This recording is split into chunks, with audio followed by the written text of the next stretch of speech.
नमस्कार, मैं कविता सिंह जनपद बागपत से हूँ। प्रधानाध्यापक प्राथमिक विद्यालय बिनौली नंबर 1। प्राथमिक विद्यालय बिनौली नंबर 1 में मेरी नियुक्ति 18 अक्टूबर 2016 में प्रधानाध्यापक के पद पर हुई थी। उस समय विद्यालय में छात्रों का नामांकन 172 था। नामांकन काफी था, लेकिन छात्रों की उपस्थिति बहुत ही कम रहती थी, क्योंकि छात्र शिक्षण कार्य में रुचि नहीं लेते थे।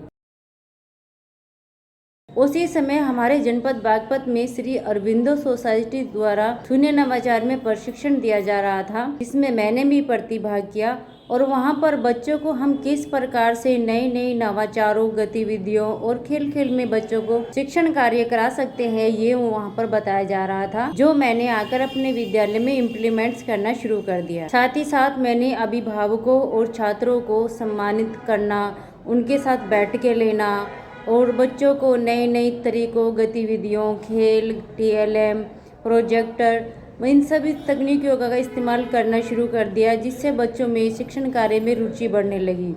बच्चों को बातचीत करना, उनके साथ खेल कूद करना, बच्चों को अपनी भाषा में सीखना बहुत अच्छा लगता है, तो मैंने बच्चों को उनकी मातृभाषा में सिखाना शुरू कर दिया। मैं बच्चों को हमेशा हिंदी भाषा सिखाती हूँ। बच्चे बहुत ही रुचि लेते हैं हिंदी भाषा सीखने में। साथ ही साथ कोविड-19 के दौरान बच्चों को बहुत ही समस्या पैदा हो रही थी कि हम अपना जो है शिक्षण कार्य किस प्रकार से करें। हमने ऑनलाइन क्लासेस शुरू कर दी, जो भी हमसे अवेलेबल हो सका हमने वो पूरा प्रयास किया।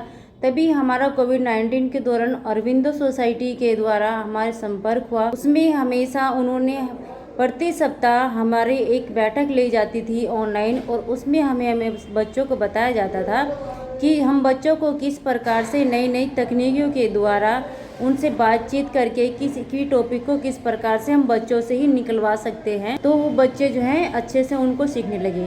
कई बार तो मैंने अपने नवाचार से इम्प्लीमेंट करना चाहे कि मेरे पास नए नए नवाचार थे, लेकिन मैं उनको इम्प्लीमेंट किस प्रकार से करूं, उनमें मैं किस प्रकार से सुधार कर सकूं, इसके लिए मुझे अरविंदो सोसाइटी की जो बैठकें हुई उसमें मुझे प्रोत्साहन मिला, और साथ ही साथ उन्होंने मुझे उसके लिए उत्साहित किया कि हम इस चीज़ में इतना सुधार करके बच्चों के साथ अगर हम इस चीज़ को इम्प्लीमेंट करते हैं तो बच्चा इसमें बहुत ही इंटरेस्ट लेकर के सीखता है। तो मैंने उन चीज़ों को अपने विद्यालय में इम्प्लीमेंट करना शुरू कर दिया।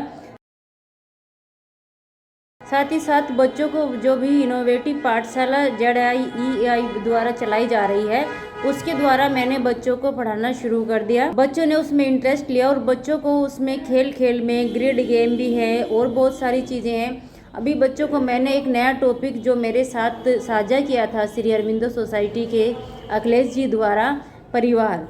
तो परिवार में सर ने हमें इतने अच्छे तरीके से वो टॉपिक को क्लियर किया कि मैंने फिर वही टॉपिक बच्चों को जब क्लियर किया तो बच्चों को बड़ा इंटरेस्ट आया, और बच्चों ने उस टॉपिक को इतने अच्छे से समझा कि छोटा परिवार क्या होता है, यानी कि सीमित परिवार क्या होता है, और एकल परिवार क्या होता है, बड़ा परिवार क्या होता है, उसमें कौन कौन होते हैं, वो क्या क्या हमारे लगते हैं, क्या उनके कार्य होते हैं, उनसे हम क्या क्या सीखते हैं। तो परिवार का टॉपिक जब मैंने बच्चों को उसी के अकॉर्डिंग समझाना शुरू किया तो बच्चों ने बहुत ही अच्छे से उस टॉपिक को समझा और बहुत ही अच्छे तरीके से उसको इम्प्लीमेंट्स करने के बाद उसका रिजल्ट निकला।